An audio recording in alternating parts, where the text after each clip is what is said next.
Hello everybody and welcome to Farming Simulator 22. Double G here. This is the first episode in a series that we're going to do for the Elm Creek map. I've just created a new save game on the new farmer mode. It's the easiest mode as this is our first series. So let's take a look at the settings. Maybe change a few things around and you'll see where I'm at. I'm going to turn autosave off because I will inevitably do something stupid and it'll save immediately after. That's how it always does. The time scale, need to bump that up probably to 5x. I think we'll float with this a little bit, especially early. We may go up to 10 or down to 3 in case we need more time during the day to get something done, or if we just want to progress the day a little faster, we can play with that a little. Economic difficulties on easy, traffic's turned on, seasonal growth, yep. We're at 1 day per month. This will definitely have to increase as the farm grows. You have more things to do during the month than you can get done in a day. I mean, unless you just pulled your time scale down to real time, but you know, this will increase. We'll be good at 1 day a month right now. We'll play with the time scale to get everything done. We'll leave fixed visual month off, snow turned on, that's fine. Crops and growth. Okay, I have to turn off crop destruction because I'm horrible about driving through my crops and I'll destroy them. And I won't make any money and this will be super boring. So it's not realistic, I get it, but it's something I gotta do. We'll turn on the periodic plowing requirement. Field stone, lime, and weeds are all turned on. Vehicle control looks fine. And I will turn off the AI worker refills and I'll just control the fuel and the supplies when we're using AI workers. So we can take a look at the map. Let's see, this is the whole of Elm Creek. Woodlands to the north, plants, woodlands to the south. We're located directly in the middle. We own fields 44, 45, and 46. So it looks like there's wheat in 44 and 45. 46 doesn't have a crop indicator. If we go over to the growth, yeah, 46 has already been cultivated, so we don't know what crop was in it, but it doesn't really matter. Ready, 45's ready, 44's been harvested. So we still have 45 that we can harvest, bring in a little bit of money. Let's look at the soil composition. Okay, everybody needs lime. I think FS22 has it set up to lime every 3 crop cycles. And everybody needs to be plowed as well. And nothing on the roll-in. No weeds in the field. And nobody's been fertilized. So we've got quite a bit of work to do to get the fields ready to plant. So let's take a look at the equipment that we have. Go to the store, this little shed icon will show you what you have. Medium tractors, we have 3. They're all pretty equal. They're within 20 horsepower of one another. We have a John Deere 4755 at 190, a John Deere 7810 at 175, and a Massey Ferguson 3670 at 170. So 170, 175, 190. They're about $10,000 spread between the values in them. It's nice to have 3 tractors so we can do multiple jobs at once. At some point though, 1 or maybe 2 of these will have to go to bring in some money and make room to upgrade to a bigger tractor. But this is good for now. See, we have a Dutz Far Topliner 4090 combine harvester. It will harvest your cereal crops, your soybeans, your sunflowers, your corn. So that's good. We have a header, the cereal header for that harvester, so it won't do the corn. If we're going to do corn, we'll have to take that into consideration to get a corn header. But it'll do the rest of the crops that the harvester will do. See, we have a trailer for the header, handy. A pickup truck, a 1986 Lizard. Looks to me like about a 1986 Ford Ranger, but it's a truck. It'll work. We have a tipper trailer, Welger DK115. It's 8 cubic meters. It's not super big, but our farm's not super big. So I think it'll do fine for now. We can always upgrade in the future. Let's see, truck, trailer, cultivator, 2.5 meter working width, Rabe. That'll do. A seeder, 3 meter working width, and it'll plant all the crops that we can harvest. It'll also do oilseed, radish for a catch crop, and grass. So, let's see what else. Oh, the trailer, and then we have 2 weights. They're both 750, identical. Those will come in handy. So, all right. I think the thing to do is to get into the harvester and start harvesting the sweet that we have.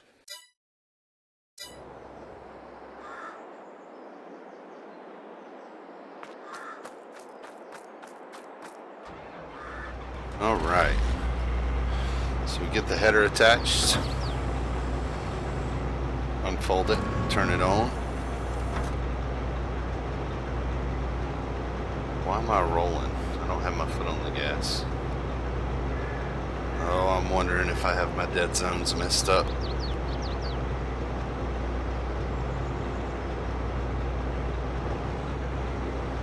Seem to have fixed it. Okay. So we'll turn it on, drop the header, and we'll get to harvesting. Alright.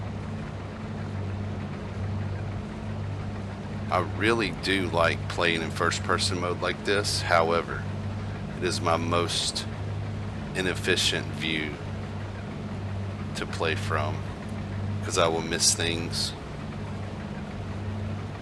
Oh, yep, let's jump back out and see. Yep, just like that.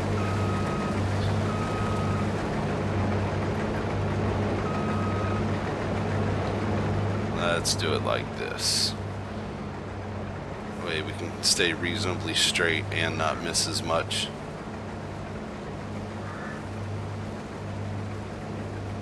Alright, so we're going to get this harvested. I'm not really expecting much because it wasn't fertilized. Yeah, we're only up to 6%. So I don't even think we will need the tipper trailer for this. We'll be lucky to get half a tank full.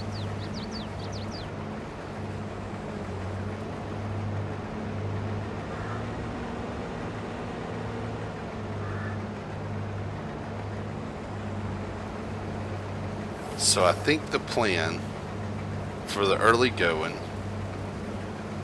is going to be to try to expand the farm. We have 3 pretty small fields. If we don't expand early, then it's going to be some very slow progress because we just don't have the fields to make money. We could make some, but we would have to buy more equipment than the amount of money we could make. Even leasing the equipment would be tough. So I'll be doing some contracts for income, especially early.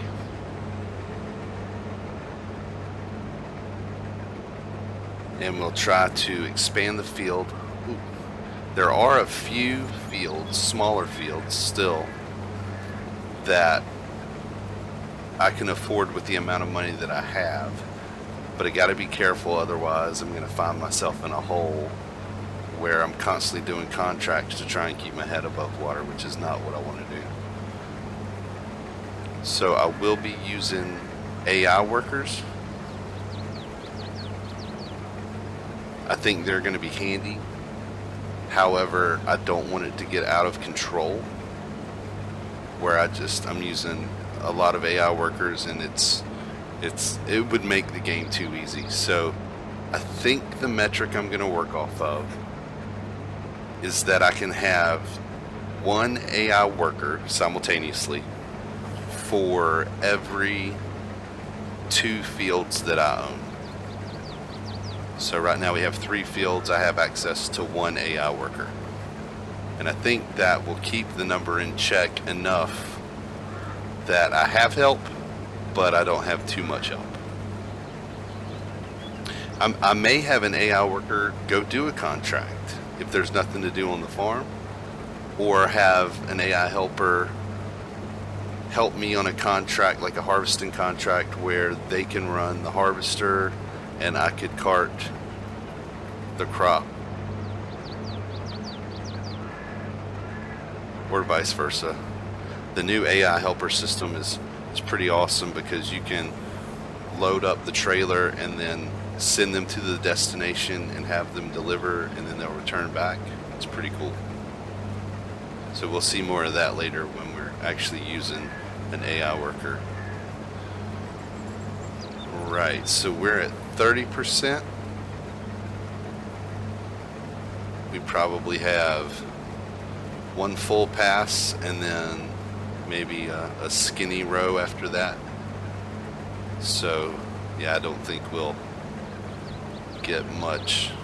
We may not even get to a half a tank. Okay. I don't know if we're even going to sell this wheat right away because it's harvest time, which is typically the lowest price you're going to get. I mean, it's supply and demand. Everybody with a wheat field is harvesting their wheat and selling it now, so the price will be low. So it may benefit us to store this in the silo for as long as we can afford to wait for a better price. But we really won't know for sure until we have a look at the crop price screen. And the same is probably true for the straw bales that we'll get from this, because again, it's harvest season for wheat, which is when you'll get the straw.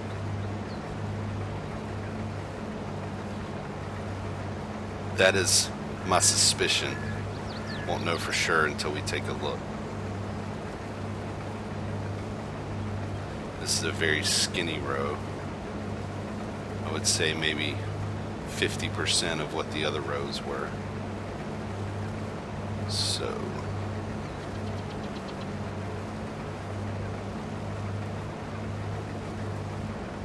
all right,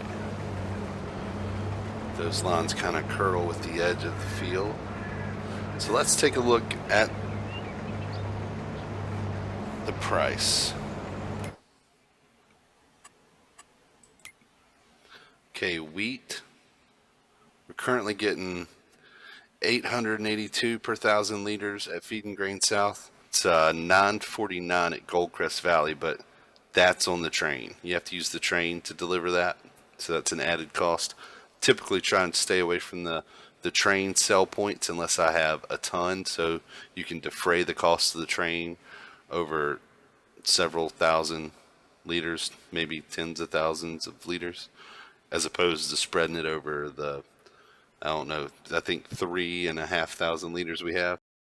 So really try to reserve that for big shipments. So Feed and Grain South is 882. Yeah, and we're in August, lowest price.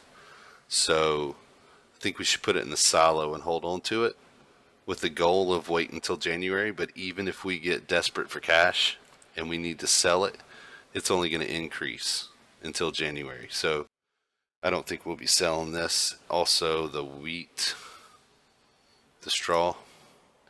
Yep, August is the cheapest, and it's the same. It's going to increase until January. So ideally, if we can hold on to all of this until January, that would be the play. So we'll turn this off. I think we can go dump this in the silo, and then we'll get the harvester put away. Then we'll go to the store and check out a baler. Too far? Yep, too far. All right.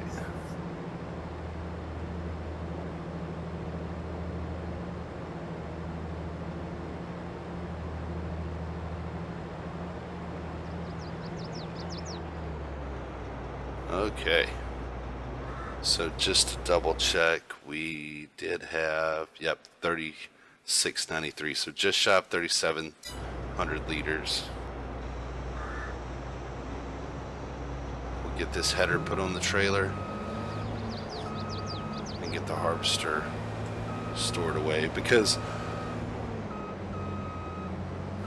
as it stands now, unless we buy a crop or a field that has a crop ready to harvest in it, this piece of equipment is done for the year.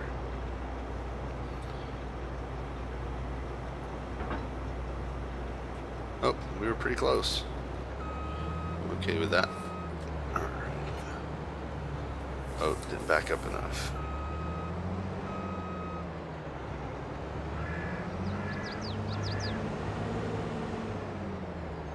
Still nearly clipped it.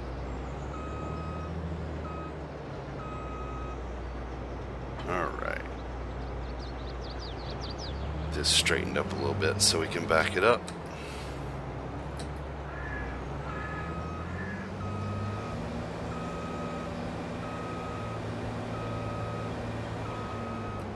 We can fold it up. So it's just barely narrow enough to fit in the barn.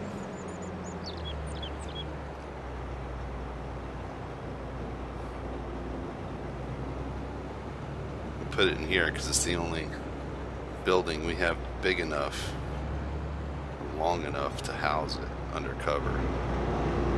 Alright. Yep, plenty of room there. Check back here. Trailer's inside. So we'll jump in the Massey Ferguson over here. And guess we could put this trailer away.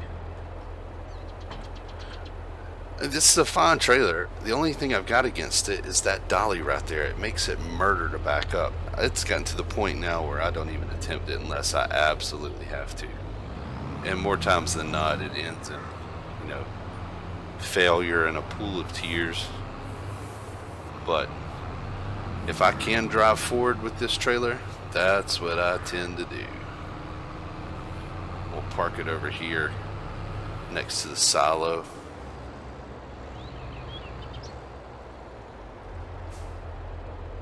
Alright, drop it off. Oh, and we will head to the store. So we need to get a baler for the straw in that field. I think one of my early focuses is going to be on silage. And I don't have a silage pit. Ooh, straighten up. So I'll be having to cut grass and wrap bales to make silage. And it's a lot of equipment, but it's a definite moneymaker. So that's something to consider when we're looking at these balers. I don't know if I'll be able to buy one today that can do bales big enough for silage, but we'll definitely have a look at all that when we get to the store.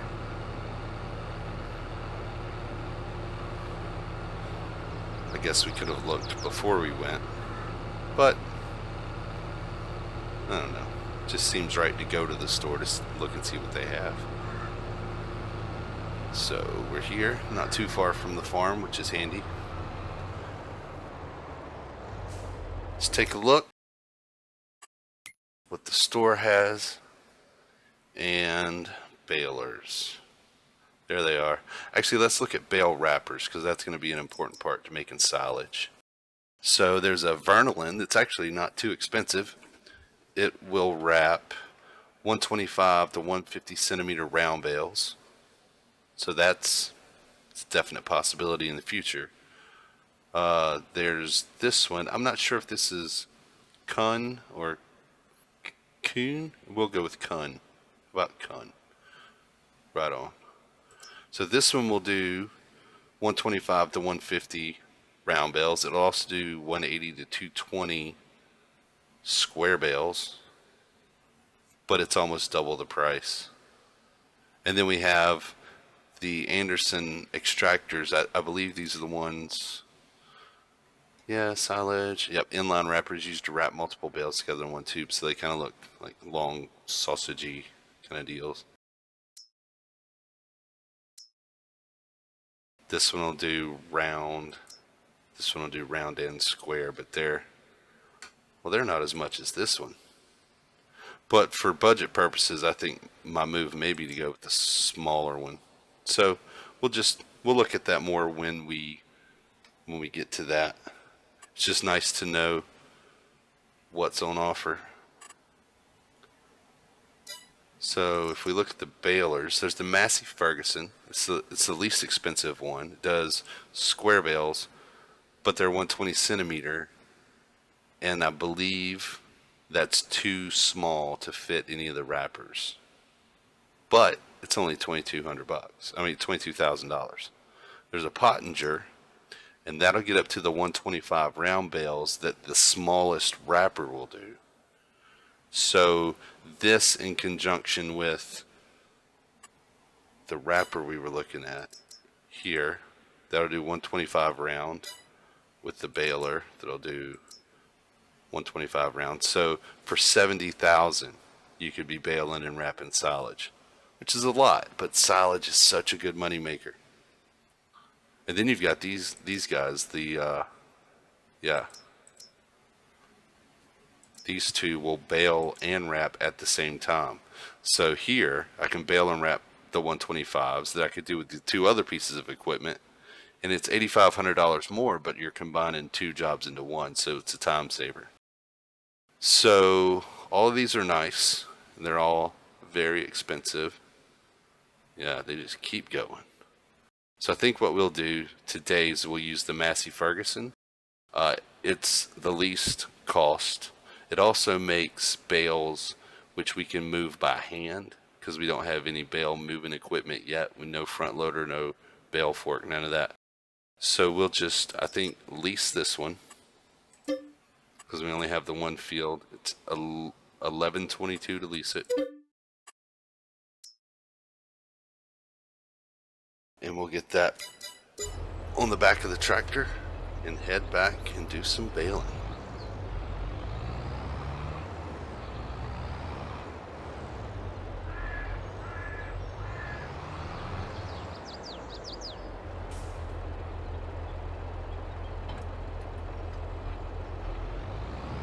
So I will obviously be leasing equipment in this series, but again, it's something that could get a little out of control and make it too easy. So I think I'm going to limit myself to only leasing. Well, let's put it this way. I'm not allowed to lease equipment that is an upgrade for something which I already own. So if I have a tool that can get the job done, I have to use that, or make more money, sell that tool, buy the upgraded version. So I couldn't own this baler and then go lease the 220 square baler just because it's easier. I will, however, borrow equipment when I'm doing a contract, because, well, for a couple reasons. A, they give you appropriately sized and powered equipment for the job that you're doing, and it's a good way to experience other equipment without having to buy or lease everything all the time. And oddly enough, the rate to borrow equipment in a contract is so much lower than leasing that same equipment for a day, which doesn't make sense to me, but I equate it to doing a contract for a farmer and using their equipment. You're not going to get paid as much, but you have the appropriate equipment to do the job. So we'll get this unfolded, turned on, lower the pickup, and we'll start baling. Do this first line here and see how much we're gonna get. It's actually filling up pretty quickly. It's one bale there.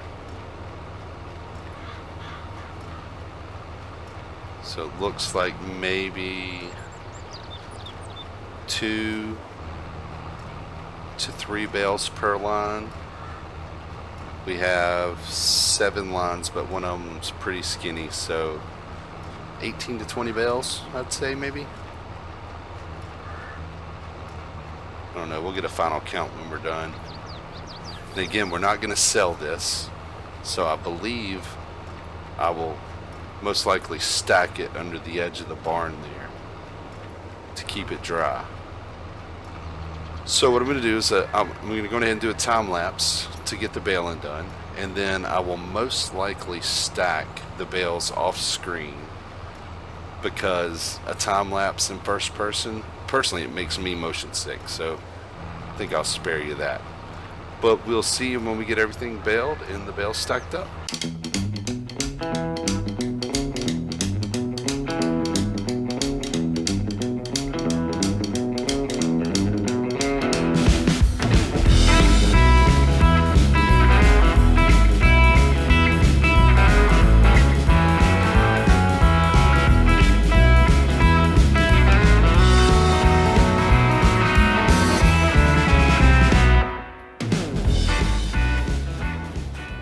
So this is the last bale.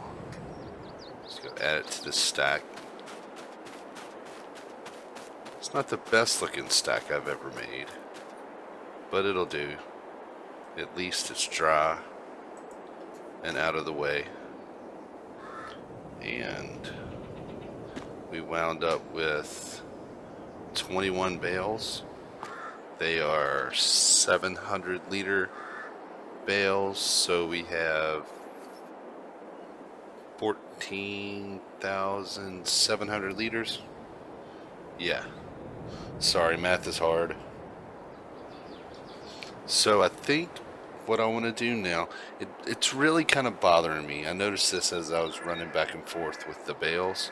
I kind of have equipment scattered everywhere, so I think I'm gonna get all the equipment parked. This field has been cultivated, but it needs lime and it needs plowing, so we're not going to be seeding it immediately. I'll be running a plow through that field, actually through all 3 fields, so this would just get in the way. So I think we're going to pick up the weight, pick up the seeder, and we're going to go park this in the barn. Try and get everything under cover. You know, if this were my equipment in real life, I wouldn't want it sitting out in the weather. Sometime in the near future, I think we're going to have to look into adding some storage, but I just don't know where to put it, so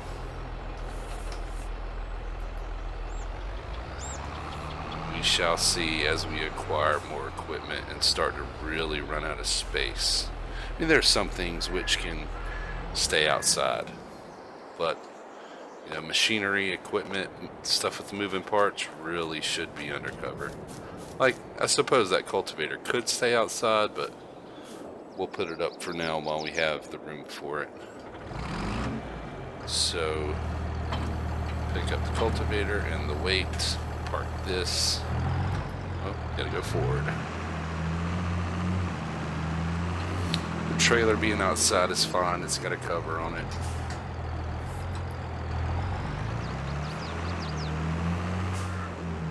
Try not to park in the pit. Alright. And we'll head back to the Massey Ferguson. We can take the baler back. And I think really the next logical step for these fields is going to be to get them plowed. So since we're already going to be at the store, we can take a look at the plows. I think a plow is going to be something that we're going to use regularly enough that it will be worth actually purchasing.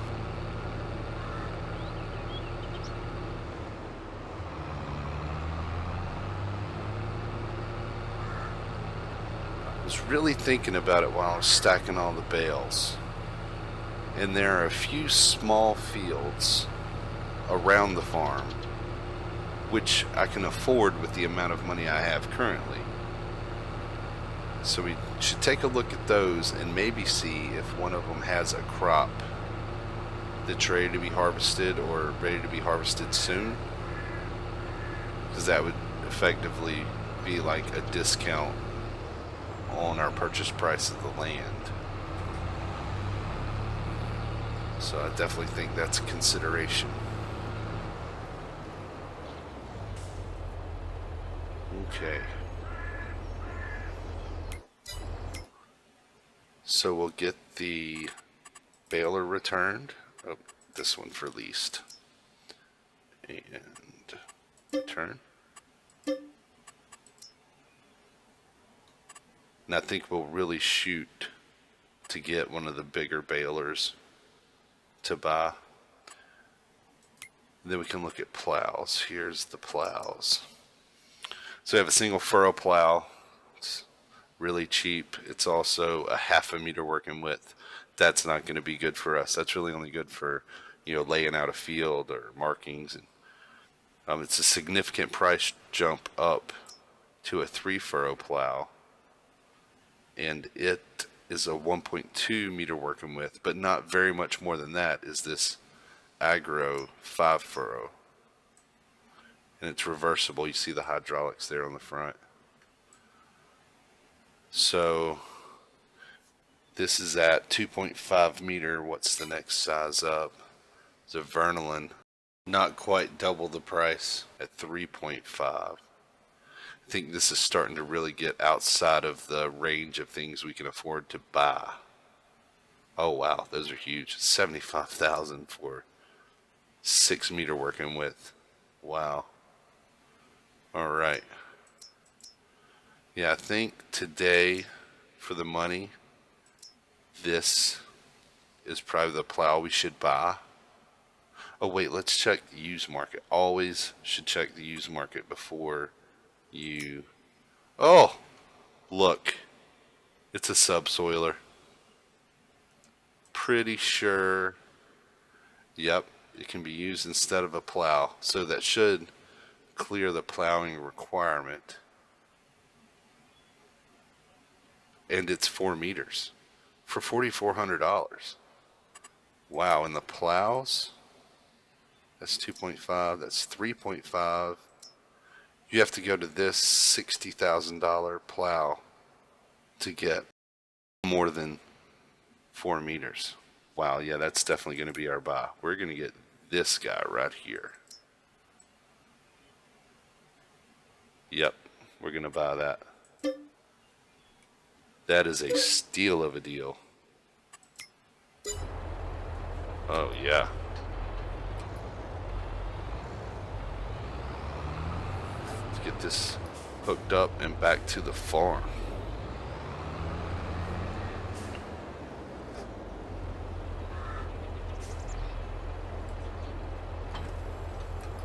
That's why you should always check the used market before you buy anything. I mean, a subsoiler that's used, so what? What has it got, a little paint scraped off of it?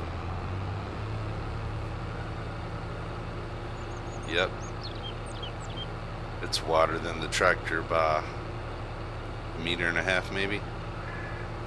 That's good right there. I like that. I'm pretty sure it'll fulfill the plowing requirement, but it looks like the controls, it's almost viewed as a cultivator. So as long as this will clear the plowing requirement, I think we'll be in good shape. Get it back to the farm. And I don't think we're going to do any more field work in this episode. I do want to take a look at the map, see what we have around us. see what we might be able to afford.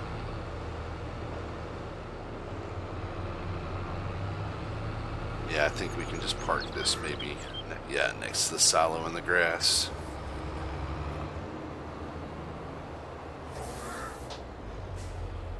Drop that. And I really want to put, yeah, I want to put the Massey Ferguson where the truck is currently parked. So let's move the truck under the edge of the barn, because this can fit into a narrower space. Let's go. Let's get into gear.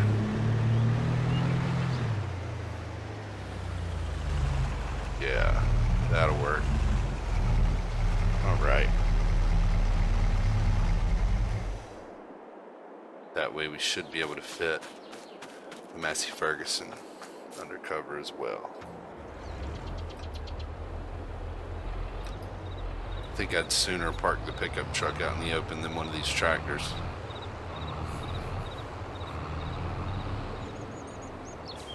But it fits under the edge there, so that'll work.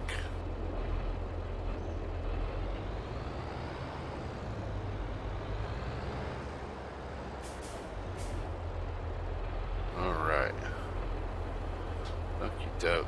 So let's take a look at the map.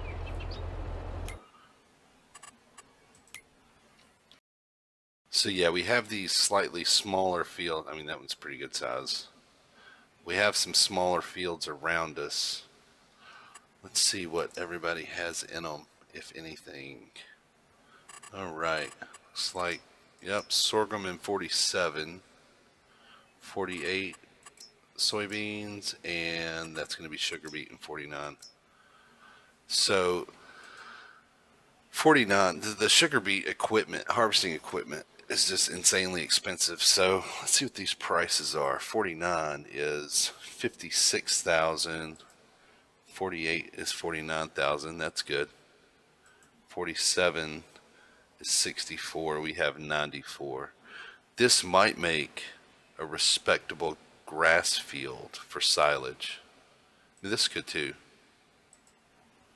I'm gonna go ahead and think that this is a slightly bigger field due to the price difference, 49 to 64. Okay. Just make sure there's a crop in one of these. Well, they're not harvested. That's good. Oh yeah, 47 is, it may be on the last or the second to last growth stage. If we buy that now to make sure it doesn't get harvested, we could have a crop of, is that sorghum? Yeah. Yeah, I think we should buy this field. Should buy this field, and we could use our remaining funds. That way, as we're preparing all the fields for planting the next year, we can do the, yep, I'm definitely going to buy that. So we've added a field to the farm. We may have increased our field space by probably 50%. Yeah. Okay, so in another month's time or so, hopefully we can harvest that. We have all the equipment necessary. I don't know what the prices will be like. It may be another harvest and hold situation, but at least we have more such a small bit, our farm on this entire map. But hopefully we'll work on taking it over. Okay. All right. So we were able to harvest. Oh, let's get out. That's kind of annoying. I said get out. Okay, we were able to harvest our wheat. We stored it in the silo. We baled and stored the wheat straw. We got a subsoiler, so we'll be able to fulfill the plowing requirement on these fields as we prep them. We started the episode with $100,000. We're down to $29,969, but we've added a field, and I think we've probably, in terms of acreage, added at least 50%. and it has a crop ready to harvest. So I think next episode we'll be able to continue to prepare these fields. If we look at the calendar real quick, yeah, we still have another month for canola and 2 more months for barley and wheat. I don't know which crop we'll put in there. Maybe more than one crop, maybe some grass somewhere. You can plant grass all the way up through October. So we can look into that on the next episode. And I think we're going to call it good for this one. So thanks everybody for watching. And until next time, take care.